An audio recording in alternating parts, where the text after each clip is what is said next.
9:23 de la noche. ¿Cómo están? Bienvenidos a N Portada. ¿Qué tal, Mario? Muy bien, ¿tú qué ¿Cómo tal? estás? Muy bien, bueno, con mucha expectativa, por supuesto, durante las primeras horas de la tarde, a la espera del presidente de la República y esta entrevista que concedió un medio periodístico. Pero, no sé, hay seguramente muchas reacciones que vamos a comentar ahora a lo largo del programa, porque creo que no han quedado todos muy satisfechos. Claro. Con signos de interrogación, creo yo. Claro, porque los temas han sido bastante variados y todos ellos polémicos y por supuesto han generado reacciones favorables y otras no tanto. Además, faltan tan poquitos días, ¿no?, para el 28 de julio. ¿Qué va a decir ahora el 28 de julio? Es lo que yo me pregunto. De repente ya no trabajamos ese día. Entonces, como ya dijo todo el presidente, ya no va a haber mensajes, no sé, pero bueno, en todo caso salió un objetivo de haber tenido, ¿no es cierto?, el presidente Ollanta para haber hablado durante una hora, más o menos, aproximadamente, y vamos a desarrollar este y otros temas a lo largo del programa. Vamos con los titulares. El presidente Ollanta Humala dijo que no hay reelección conyugal, sino reelección vitalicia, en tácita alusión al expresidente Alan García. Además aseguró que en principio no habría cambios ministeriales. De otro lado, Pilar Freitas no retira su postulación a la Defensoría. Al mismo tiempo, las candidaturas de los nacionalistas Víctor Mayorga y Cayo Tito al Tribunal Constitucional empiezan a ser cuestionadas. El presidente Humala consideró que el Congreso no supo explicar oportunamente las ventajas de la ley del servicio civil. De otro lado, sentenció que los estudiantes encapuchados que protestan contra la ley universitaria parecen delincuentes.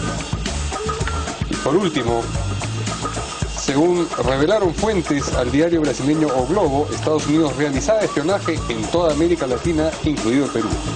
En tanto, el espía Edward Snowden habría aceptado el asilo en Venezuela.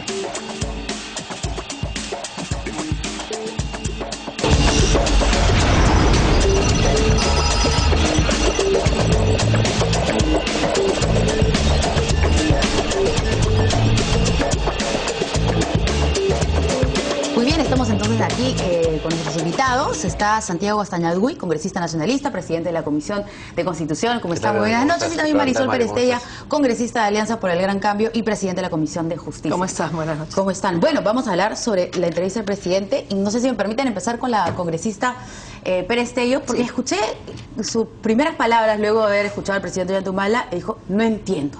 Sí, en realidad no entiendo. Cuando se anunció un mensaje presidencial, lo primero que hice es ubicarme en el momento en el que estamos, 20 días antes del mensaje de 28 de julio.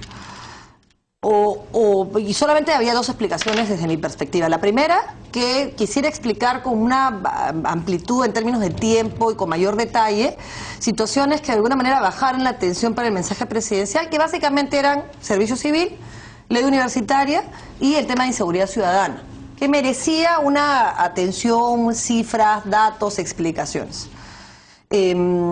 Lejos de eso, lo que hemos recibido es un montón de información sesgada, suelta, sin data, cero sobre el tema de seguridad ciudadana, salvo buenas intenciones.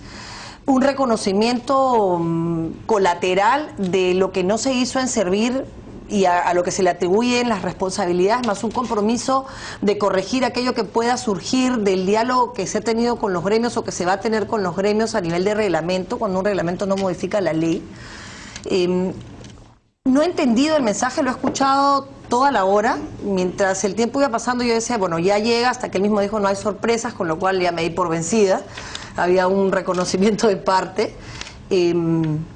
Creo que se ha expuesto innecesariamente la crítica que va a recibir. Yo podría, digamos, reconocer que un acto de valentía era adelantar una situación de tensión que va a haber el 27 y el 28 con los paros anunciados y decir, señores, miren, en la ley universitaria no se preocupen, jóvenes, estos temas que les preocupan van a ser bien enfocados. Si el Congreso no encontrará consensos, nosotros vamos a observar la ley en el caso de que se afectara algún derecho constitucional. Se acabó. Y en el caso de servir, que se hubiera tomado de la hora 25 minutos en explicar aquello que él mismo reconoce no se hizo a tiempo.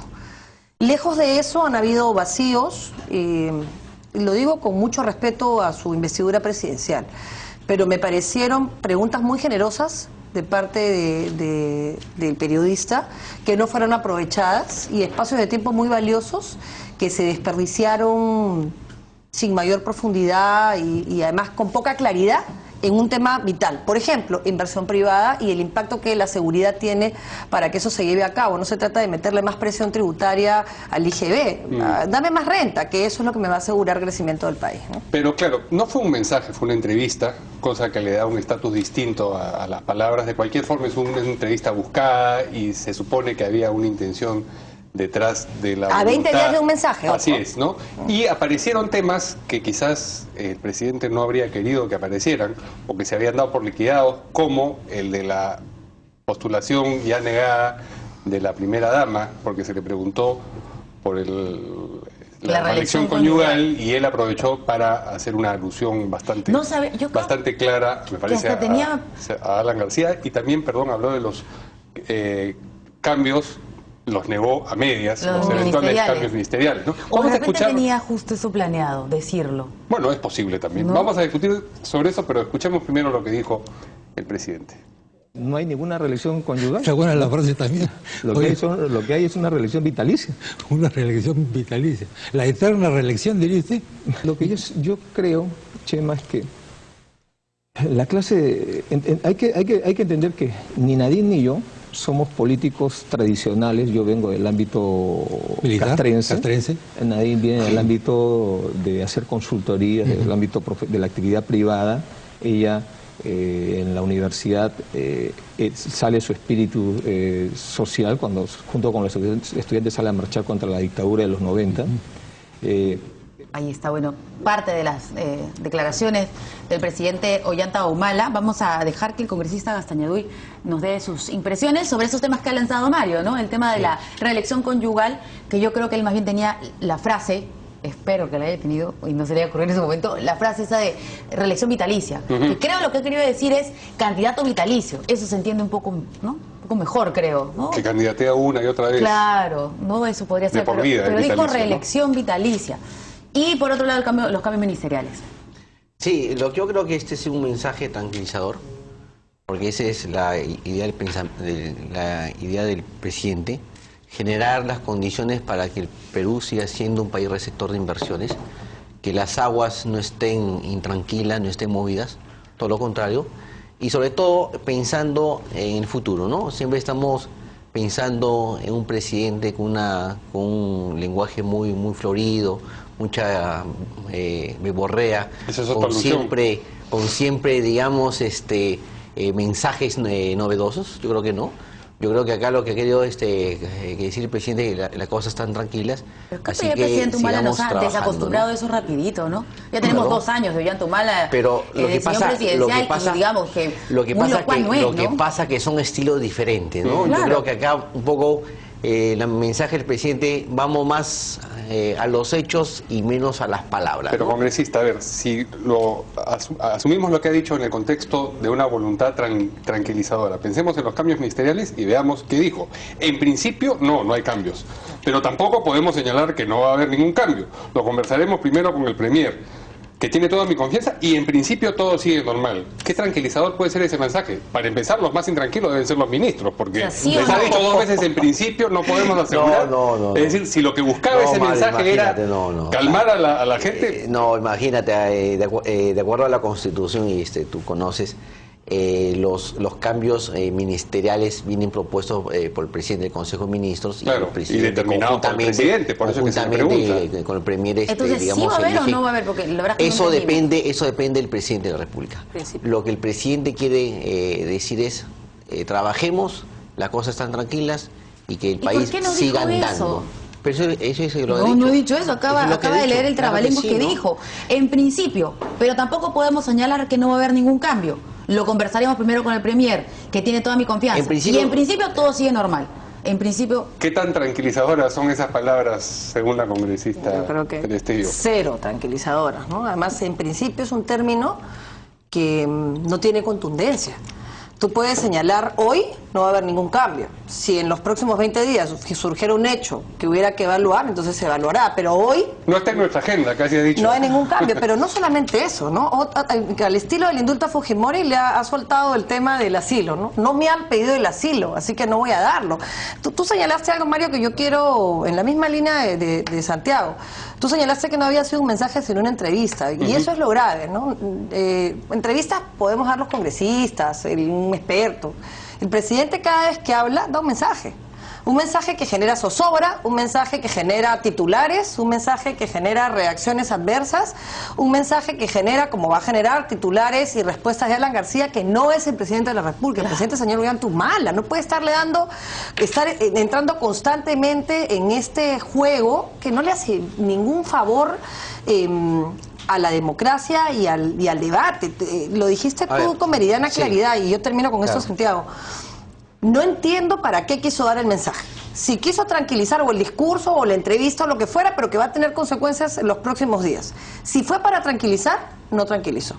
Si fue para adelantar temas que se podían generar a partir del mensaje de 28, los adelantó mal, porque aquellos que debió cerrar, no solo no los cerró, sino que dejó lagunas de ambigüedad y en el tema de inseguridad un vacío absoluto que no logra el objeto ni la finalidad que dice Santiago. Sí. Si la finalidad es tranquilizar, dame seguridad. Congresista. Mira, yo creo que los políticos y los medios podemos tener una cierta visión de las cosas.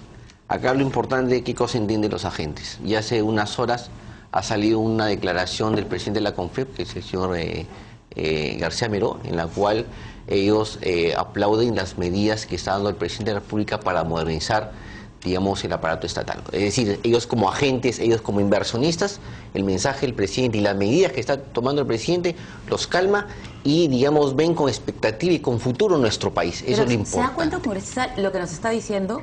Que cuando ahora el señor Guamán escuche lo que usted está diciendo, va a repetir eso de que Ollantumala es el presidente de la CONFIEP y van a seguir las marchas y las protestas. Los agentes económicos no solo son los empresarios, también somos nosotros los consumidores. Y entonces, ¿los consumidores qué han dicho luego de esta entrevista? Pero por eso te digo, o sea, lo que pasa es que tenemos una visión muchas veces sesgada. Yo creo que los agentes económicos, con este mensaje del presidente, ha dicho el terreno está parejo, está plano, vamos a seguir con el crecimiento económico, con inclusión social y respetando los derechos laborales de los trabajadores estatales. Acá no se está inculcando ningún derecho laboral, con lo cual también es un mensaje a la clase trabajadora. Acuérdate que cuando el Estado es empleador, hay dos intereses. Uno es con tus trabajadores, pero también del otro lado tienes a los ciudadanos. Tienes que alinear ambos intereses. El interés de los ciudadanos y el interés de los trabajadores. Esta medida representa 500.000 trabajadores frente a los 30 millones que somos los peruanos. Así es, el tema del servicio civil es específicamente es uno de los tres temas que vamos a abordar ahora. A propósito, sencillamente, de las dos materias que tenían que ver con esta primera noticia, que es la reelección vitalicia. No sé si será una puya muy efectiva. No le salió. ¿No le salió? No, eso ¿qué quería decir? ¿O quiso decir candidato vitalicio? Porque eso sí hasta suena hasta anciano, ¿no? Mira, yo creo que podemos dejar los adjetivos y vayamos un poco más al tema. Pero bueno, entonces dejemos eso en el tema de las anécdotas, ¿no? Yo creo que acá pero fue el presidente no, lo contrario, ¿no? Pero lo ha dicho él. Si no lo hubiera dicho, entonces nosotros no lo repetiríamos. Reelección es un sustantivo, no es un adjetivo. De manera que no estamos dejando la vitalicia, ¿no. Lo que significaría de repente. No, pero acá lo importante es que hay que, digamos, voltear la página. Hay una crisis internacional. El Perú tiene una expectativa interesante, importantísima, y el mensaje que ha querido dar el Perú a los trabajadores, a los inversionistas, a los consumidores y a los ciudadanos de este país, que somos 30 millones, es que hay que trabajar para sacar adelante nuestra patria. Es el mensaje que ha querido dar el país. Y no esperemos pues esos mensajes de los 80, de los 70, en los cuales se generaba toda una expectativa de lo que iba a decir el presidente de la República, porque eso significaba cambios dramáticos. No, yo creo que a partir de hace unos 2, 3 gobiernos, ya los mensajes presidenciales del 28 de julio ya no son esos cambios dramáticos que nos acostumbraban en los 70, en los 80. Muy bien, vamos a una primera pausa y volvemos con la segunda noticia. Bien, Continuamos aquí en Portada Hoy Día con nuestros invitados, dos congresistas, el señor Santiago Gastañadú, que es congresista nacionalista, y Marisol Perestello, del PPC y Alianza para el Gran Cambio. Y vamos a abordar el tema del que quería hablar el congresista, que es el del servicio civil. Ahora sí. A propósito del cual el presidente en esta misma entrevista dijo que, a su juicio, el gobierno no había sabido explicar oportunamente los beneficios de esta nueva ley. También habló de la ley universitaria, pero eso podemos discutirlo un poquito más adelante. Vamos a escuchar qué dijo expresamente el presidente de la República sobre este tema del servicio civil. Por ejemplo, se ha dicho que esta es la ley para despidos masivos, y yo soy enemigo de los despidos masivos. No voy a permitir que se trate de hacer esta medida, porque esto ya tiene un nombre, lo hemos visto en el pasado, en la época del fujimontesinismo, cómo se creó una teoría de que para mejorar el Estado había que despedir a los trabajadores. Y por eso se despidieron a cientos de miles de trabajadores, y que son justamente pues los de la primera lista, segunda, tercera, cuarta lista, y todavía viene quinta y sexta lista probablemente, ¿no? Entonces nosotros no vamos a ir por ahí, porque nosotros somos conscientes de que la mejora del Estado, de la calidad del Estado, no pasa por despedir trabajadores, pasa... Congresista, ¿qué cosa es lo que no se supo explicar y quién no lo supo explicar? Yo creo que ahí el Congreso, ¿no? Porque la pelota estaba en la cancha del Congreso, estaba en la comisión de presupuesto, hemos conversado con el presidente, y yo le decía por qué a los congresistas nacionalistas, que de repente conocemos un poco sobre derecho laboral público... ¿Y tenía que explicarle a la ciudadanía los beneficios de esta ley era el Congreso? Claro que sí, porque la cancha estaba en el Congreso. Además, acuérdate que llega un proyecto original y dentro de todo el desarrollo, digamos, dentro de todo el procedimiento legislativo se modifica la ley. Es decir, el Congreso tuvo que salir a las calles y explicarle a la población. De repente ese fue un error nuestro y lo reconocemos, pero estamos acá, ¿no? Para explicarle al país, para explicarle a los trabajadores del Estado que esta es una norma que no trata de incentivar los despidos masivos, todo lo contrario. Queremos revalorizar socialmente la función y el trabajo de los empleados públicos, pero también debemos entender que del otro lado, cuando estamos dentro de una relación laboral de empleo público, tenemos a los ciudadanos. Nos debemos también a los 30 millones de peruanos. Congresista. Yo solamente quiero cerrar una idea que se me quedó de la intervención anterior respecto de lo que debe ser un mensaje presidencial. Un mensaje presidencial es una rendición de cuentas. Y una rendición de cuentas supone que se diga lo que se ha hecho y lo que está por hacer. Sin duda, en esta entrevista, en la que se han pretendido dar algunos supuestos, no se ha hecho eso, un tema de seguridad que yo espero que se subsane el 28 de julio. Porque sin seguridad el Estado carece de sentido. Entonces, solamente aclarar ese tema. Y ahora, en el tema de servir, yo creo que han habido tres momentos. El primer momento, en el momento del traslado del proyecto del Ejecutivo, que eso hay que decirlo, al Congreso. Hay un reconocimiento de responsabilidad que yo felicito. Yo creo que es así como se comienzan a superar los errores que tenemos todos y que lamentablemente afectan al país. El primer momento, que es el momento del debate inicial, a mí me parece que no fue el adecuado, y a partir de ahí se generan una serie de dudas, ¿no? Y es la forma como ingresa al Pleno, exonerándose de comisión muy tarde en la noche, la siguiente votación de una cuestión previa para que pase a trabajo. Todo ese proceso generó unas marchas y contramarchas innecesarias que inmediatamente despertaron suspicacias en un proyecto que no es malo. Nosotros hemos apoyado el proyecto final porque creemos en la necesidad de una reforma del Estado, una reforma profunda del Estado, en la necesidad de la meritocracia, en la necesidad del premio, en revalorar efectivamente la función pública. En otros países el funcionario público es la persona que está sujeta a créditos, tiene mayor estabilidad, pero no a costa de una estabilidad laboral equivocada que surge de la presión, sino del éxito y la excelencia en el trabajo. Entonces, yo creo que eso estuvo bien planteado, pero quedaron lagunas de preocupación de parte de los sindicatos y de los gremios legítimas, que tenían que ver con cuál iba a ser la autoridad que iba a hacer las evaluaciones, cómo se iba a garantizar la independencia y la autonomía, asumiendo que este gobierno, y yo voy a partir de esa premisa, tiene buenas intenciones. Esto es una norma para todos los gobiernos, y el único límite no es la buena intención del legislador ni del presidente, es la ley. Y la ley no estaba clara. ¿Cómo es que la ley me va a garantizar a mí ¿Cómo se va a conformar, por ejemplo, cuál va a ser la conformación de quienes van a determinar finalmente el sistema de evaluaciones?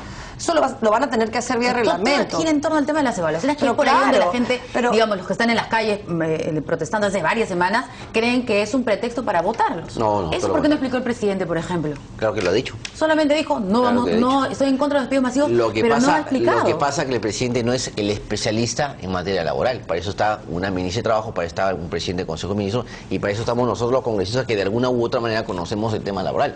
Pero de ahí negamos tajantemente que esta herramienta que es útil, que es válida para el país, para justamente mejorar el servicio al ciudadano, la vayamos a utilizar contra el propio trabajador del Estado. No, esa no es la idea. La idea es incentivar, mejorar justamente el servicio cuyo destinatario son los 30 millones de peruanos. Esa es nuestra verdadera, intención, pero sin descuidar tampoco los derechos laborales que tienen, los trabajadores del Estado. Pero malentendido ha creado un problema que tiene también aristas de seguridad y particularmente sociales. Hay un laberinto en todo el país por las protestas desatadas por esta que se viene ya ausencia de explicación. Para Fiestas Patrias. Han hablado hasta de la marcha de los 4 suyos.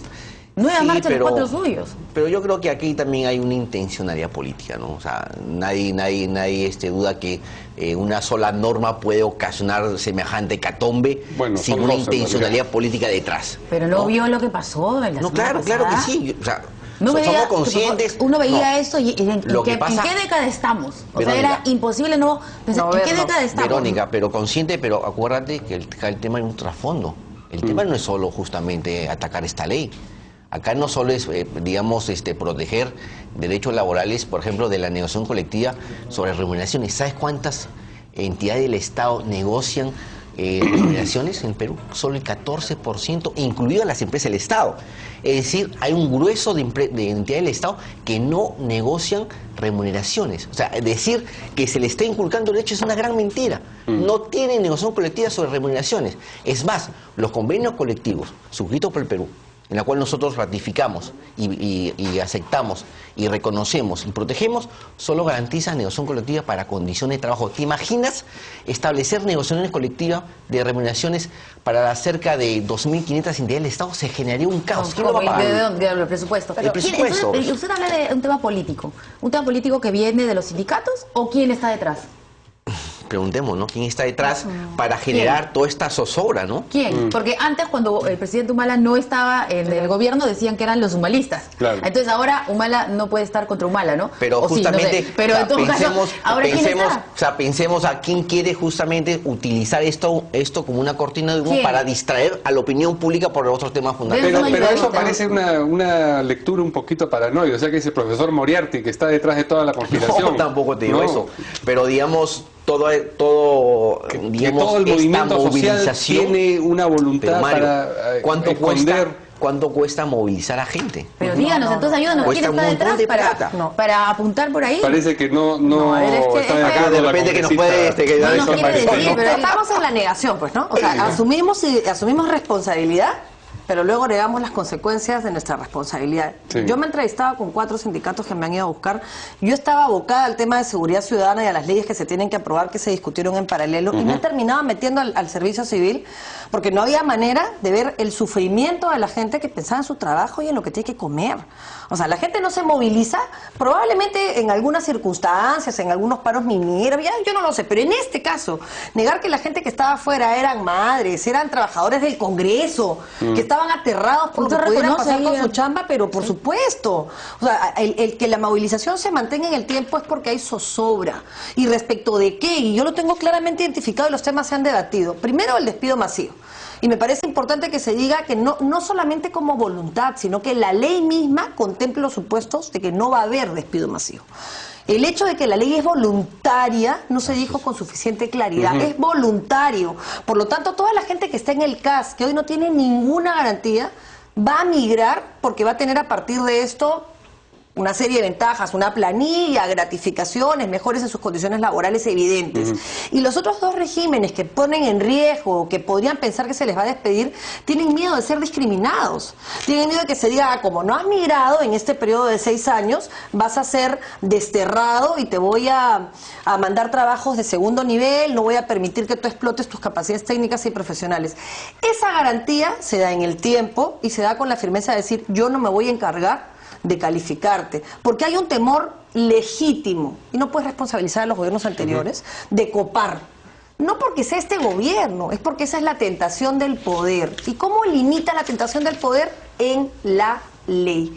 La norma puede ser perfectible, el reglamento tiene que corregir esas deficiencias, pero el diálogo previo con estos sindicatos que representan a miles de personas tendría que haberse dado. O sea, ¿usted sí cree que es, digamos son los trabajadores los que están en las calles? Estoy segura. A diferencia del congresista que asegura que hay algo que hay los gente está que se aprovecha de las zozobras y de las marchas todo el tiempo, es verdad, pero que haya gente que se movilice. ¿Pero quiénes? Porque antes se aprovechaban, decían los humanistas. Por eso yo digo, pero si ya ahora humanista está en el gobierno, ¿quién está detrás? No, pues, yo la verdad, lance la pelota. Hay que investigar, ¿no? No identifico ningún Pero rostro. si no se identifica una entidad precisa, ¿cómo se puede afirmar que hay una intencionalidad? Tiene que ver el efecto de dónde Yo creo que surge. cuando esto se vaya desarrollando, cuando el procedimiento se vaya develando, vamos a ver quién está detrás de esta marcha. Un partido ¿no? organizado, dice.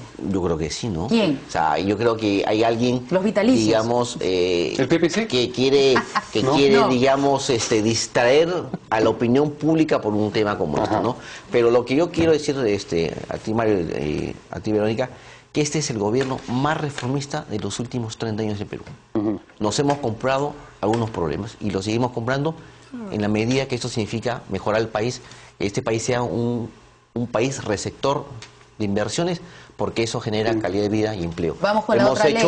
Hemos hecho primero, acuérdate, minería ilegal, todo el combate contra la minería ilegal, hemos fortalecido las facultades de la SUNAT, hemos dictado disposiciones para combatir lo que es evasión, elusión, hemos reformado la ley de la carrera pública magisterial, hemos reformado lo que es Policía Nacional, Fuerzas Armadas. Ahora estamos con la ley de servicio civil. Vamos con la ley universitaria. Con la ley, escuchamos el baile con la ley universitaria y con todo lo que tiene. Viene salud ahora también, salud, dice, ¿no? Es un anticipo el mensaje a la nación. Con lo cual demuestra que no gobernamos, digamos, con las encuestas, sino siempre mirando es que el futuro, no se nota, mirando el 2016. No se nota. Vamos a escuchar lo que dijo el presidente Ollantaytamala. Es importante escuchar a las calles. Creo que este es un tema que requiere ser debatido y no se va a ver en esta legislatura, tendrá que verse en la siguiente legislatura, así que yo creo que va a haber espacio para que se absorban las incertidumbres que hay sobre esta ley. ¿Le ha sorprendido las reacciones de los alumnos, o por lo menos de los alumnos que han salido a la calle a protestar? No, yo creo que es parte natural de un joven idealista que salga, pues, ¿no?, siempre a protestar. Lo que sí debo señalar mi preocupación es cuando entran jóvenes que no son estudiantes, que andan con la cara tapada, con palos, con piedras, porque eso ya no parece jóvenes universitarios, parecen otra cosa, ¿no? No, y faltó ahí otra cosa, y ahí le repreguntan, usted está recordando los 80, y él dice, parecen delincuentes. Eso faltó porque ahora, ¿qué van a decir los universitarios? Yo estuve acá en Canal N, estuve con uno de los líderes universitarios, y llegó así bastante molesto, ¿no? Y se dio cuenta que yo lo que quería es que me explicaran los motivos por los que están en contra. Y ahora que escuchó que el presidente está hablando de delincuentes... Pero al principio dice que es una especie de liberación de energía. Los jóvenes, yo entiendo que los jóvenes, porque son jóvenes, tienen que salir a protestar, y después hace la distinción y dice que hay otros que no sabemos si son estudiantes, que están embosados y están con palos, y bueno, en eso tiene efectivamente toda la razón. Pero lo que ocurre con la primera parte de sus afirmaciones, es decir, estos jóvenes que salen un poco a liberar energías, ¿eso es una lectura legítima a su entender, congresista? No, yo creo que no, creo que es absolutamente injusta. Y me vuelvo a quedar con algo de la entrevista, de la intervención anterior sobre Servir. Sí ha tenido, y no hay que ser mezquino en política, el presidente y este gobierno, las agallas de enfrentar algunos temas. El problema es que lo ha hecho torpemente, con mucho respeto. Por ejemplo, no ha encapsulado el problema de Brain, cosa que se venía haciendo en los últimos años. El problema es que si no le das los insumos, no le das la logística, no le das la inversión, estás mandando a morir a los policías y a los militares. Entonces sí me parece bien que se identifiquen los problemas de verdad, la minería informal en Madre de Dios. El problema es que hacen un operativo, yo vengo de Madre de Dios, y vuelven a dejar que nuevamente ingresen todas las dragas, que ya son, ahora las dragas son móviles porque se han modernizado para poder escaparse de la... Entonces eso es grave. ¿Qué pasa con el tema de los jóvenes? Yo he sido dirigente estudiantil universitaria muchísimos años, toda mi carrera universitaria. y la verdad no lo consideraba una liberación de energía ni una catarsis. ¿Ah? O sea, Bueno, estoy parafraseando lo que ha dicho, sí, no ha bueno, dicho liberación de energía, pero es el contenido, ¿no? Uno entiende. No, muy mal, Mario. Sí. Muy He mal. escuchado la entrevista y entiendo que lo que ha hecho es referirse a un tema de ímpetu juvenil, ¿no? Yo creo que le falta al país ímpetu juvenil. O sea, yo creo que si los jóvenes tienen algo que debiéramos envidiar, los que ya entramos un poco en años, aunque no queramos aceptarlo del todo, es el no renunciar nunca a las reformas, el no renunciar nunca a los cambios, el no rendirse nunca ante lo que parece ser el status quo que termina aplastándonos y aceptando que nada va a cambiar. O sea, yo creo que esa energía revitaliza y creo que los países cambian en las aulas universitarias. O sea, creo que ahí cambian, no cambian fuera. Ahí es donde tú conviertes a un joven en un chico, en un juez decente o en un juez corrupto a través de esas prácticas, cuando lo mandas a practicar con un juez que pone 10 soles para subir un expediente. Entonces, creo que hay que escuchar el reclamo de los jóvenes, que como en todas partes se filtrará alguien que no es un joven que esté defendiendo legítimos derechos que podrían ser vulnerados con la ley, bueno, para eso tienes pues una inteligencia que tiene que identificarlos, separarlos y procesarlos, investigarlos y sancionarlos. Pero si tu inteligencia no funciona, tampoco puedes tener el desliz y llamar delincuente a jóvenes que han salido, entre comillas, a defender sus derechos. Todo el mundo sabía que iban a haber esas marchas, todo el mundo. Entonces, lo que tienes que hacer es identificar quiénes son los que salen. Los movimientos estudiantiles están todos organizados, ninguno es improvisado. O sea, tú puedes perfectamente ir a la Universidad San Marcos, ir a la Universidad Católica, ir a la San Martín y decir quién es el órgano de representación estudiantil, quiero explicar la ley universitaria y te van a recibir. O sea, ¿por qué esperas a que las marchas se trasladen a ti? ¿Por qué no vas tú a escuchar falta de cuáles son las preocupaciones de los jóvenes? ¿No? Con decir el tema no lo vamos a ver esta legislatura sino en agosto. No estás diciendo te voy a escuchar de acá a agosto. Él ha podido decir como presidente, yo entiendo que hay un problema con relación al planteamiento universitario que se refiere a la autonomía universitaria. Yo les aseguro que si alguno de los principios vulnera un derecho constitucional, yo voy a observar la norma. Se acabó. Ya está. Porque además tiene que ser así. A ver, Mario, tú eres un policía que estás cuidando en las calles y viene un joven, entre comillas, con un pasamontaña, con un palo para agredirte. ¿Tú cómo le llamas a esa persona? ¿Agresor? ¿Agresor? ¿Solo agresor? Es un delincuente. Sí, si me llega a agredir, por el solo hecho de estar embosado no lo llamo un delincuente, ¿no? Si me llega a encajar un palazo, ya se convierte en un delincuente. Entonces o no embosado. Yo creo que en democracia, todo proyecto de ley, aun cuando pueda afectar nuestros derechos, hay que discutirlo bajo los cánones democráticos. Ah, claro. Bajo los procedimientos democráticos. Obvio. No negamos el derecho, digamos, a la protesta. No negamos el derecho a las movilizaciones porque es un derecho constitucional, es un derecho humano y patatín patán. Pero siempre dentro de cánones pacíficos, respetando el derecho a la vida de los demás y la propiedad pública y privada. Eso es lo que nosotros cuestionamos.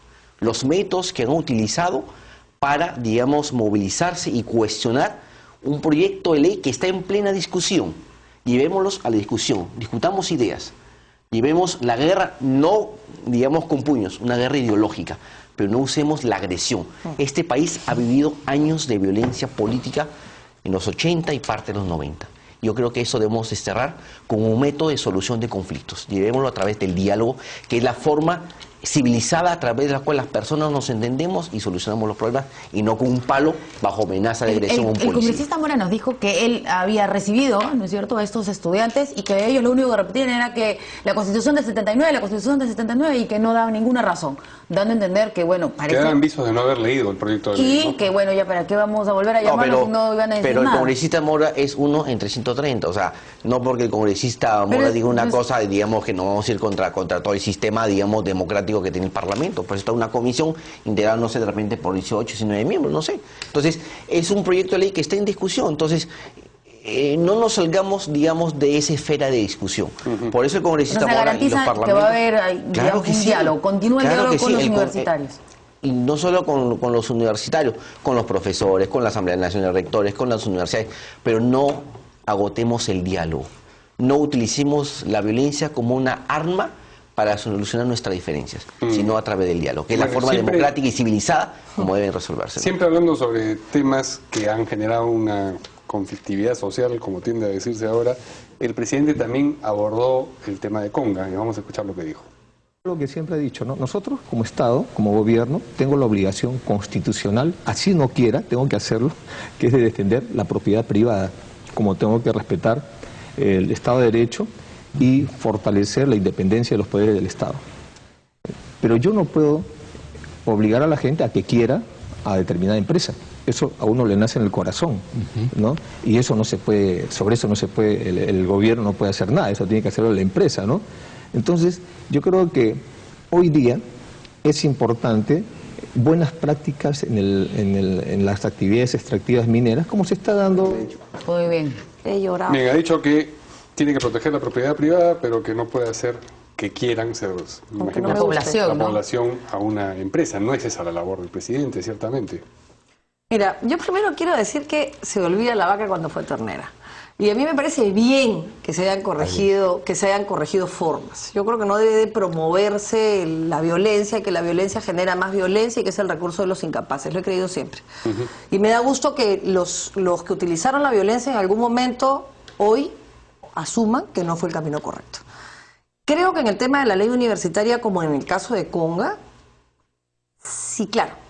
Tú metes una ley a las 11:30 de la noche, teniendo una mayoría para aprobarla y con 2 o 3 votos logras una cuestión previa para que la norma no se discuta.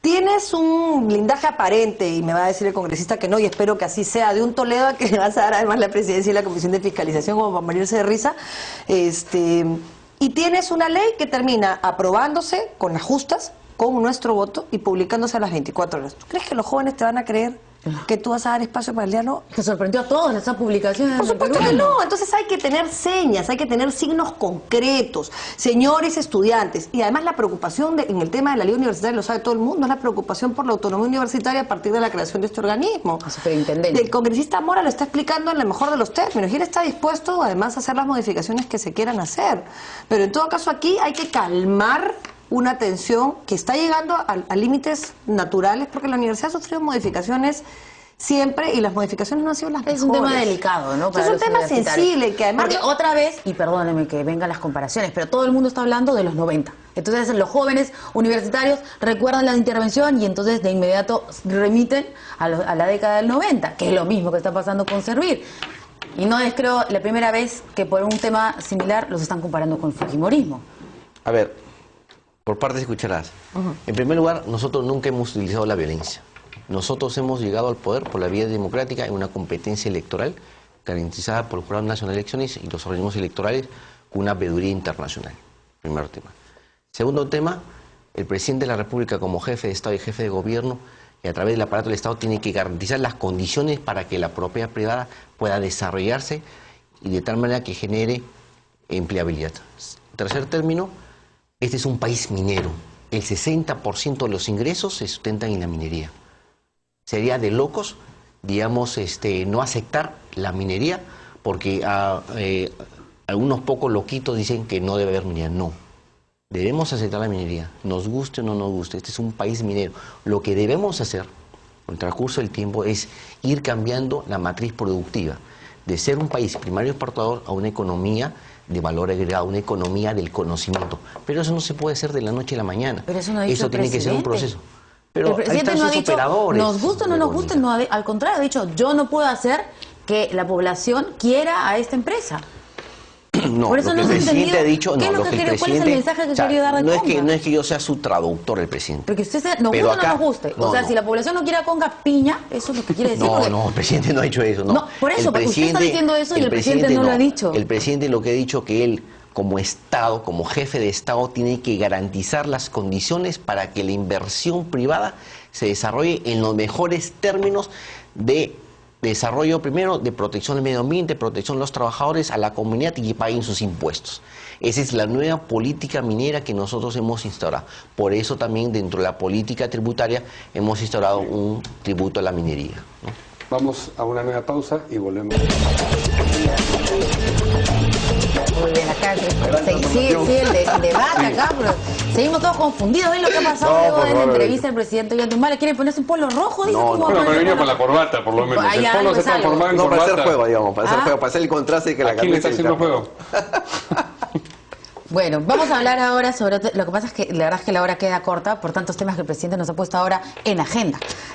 Y bueno, retomamos el tema del Tribunal Constitucional, BCR y Defensoría del Pueblo.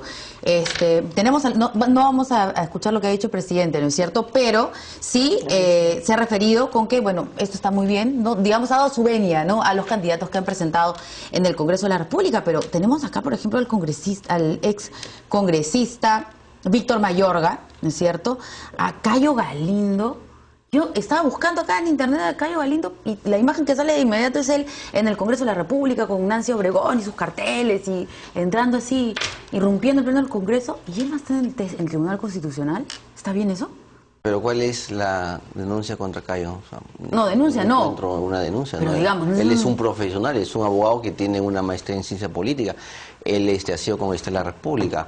Él es o sea, tiene, digamos, creo que todas las condiciones y cumple los requisitos para ser un miembro del Tribunal Constitucional, ¿no? O sea, yo no veo...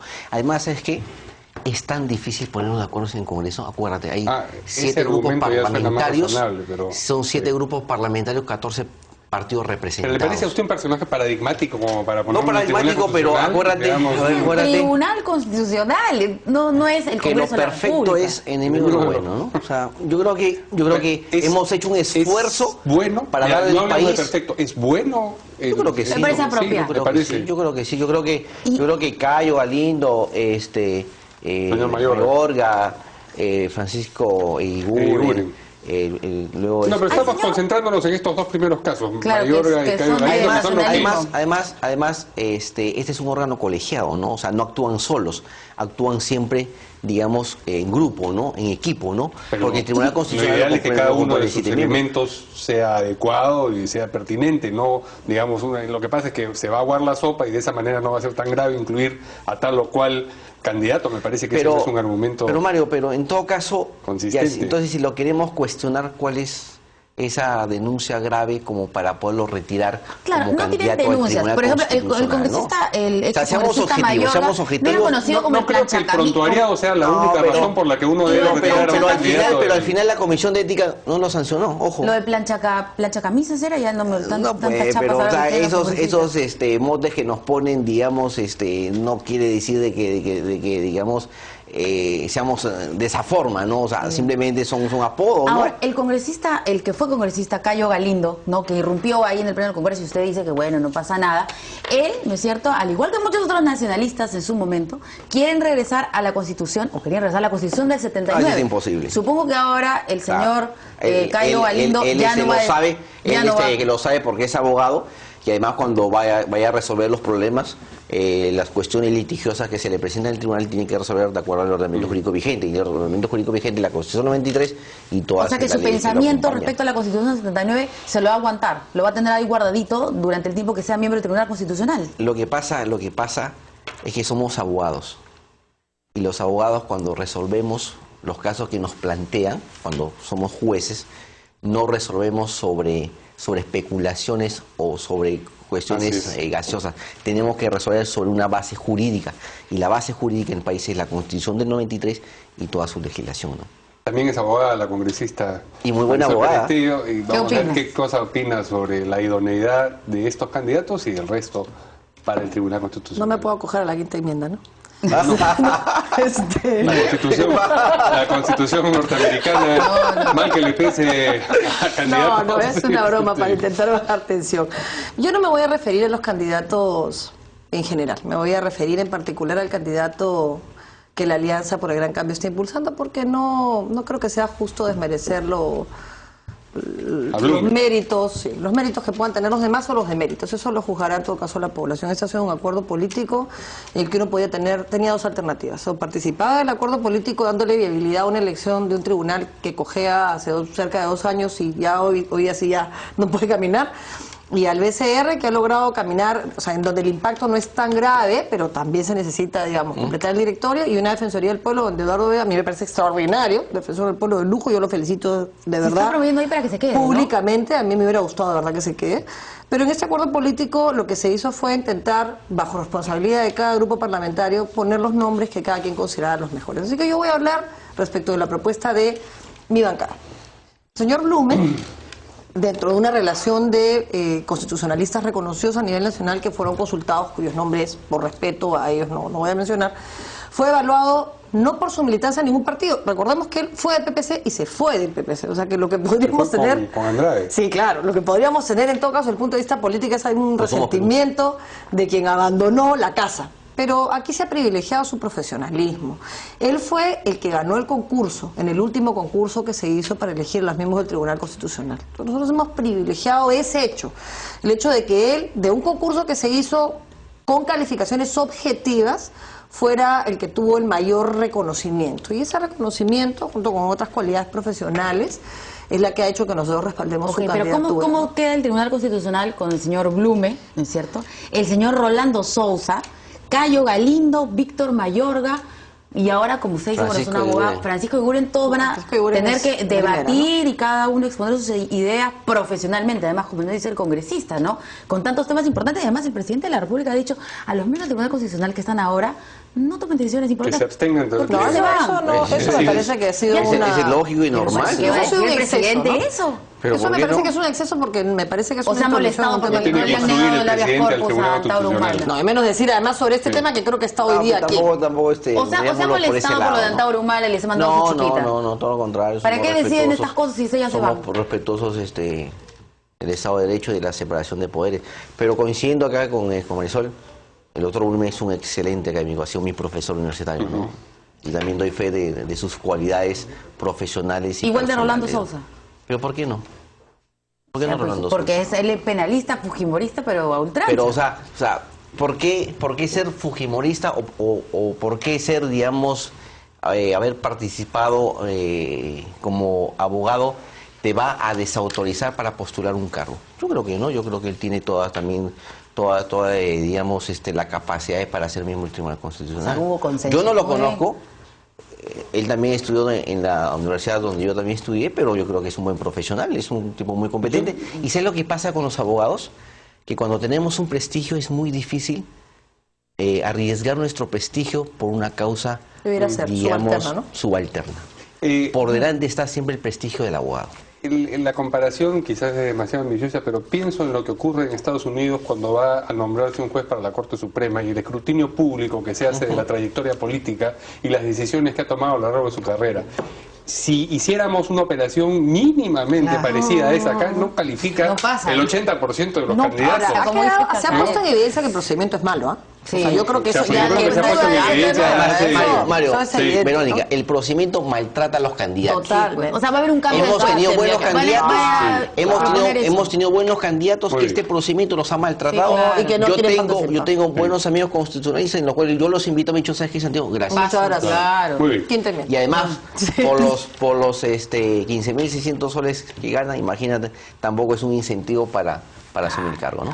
Bueno, está muy bien. Estamos Entonces los en Perú. abogados, yo por eso, ¿por qué no le hice caso a mi mamá que me dijo estudiar Derecho? Debiste estudiar Derecho, Ya ves, Verónica. y me quedé como periodista nomás. Muy bien, muchas gracias, No, gracias a muchas ustedes. por haber venido. Vamos a hacer una pausa y regresamos.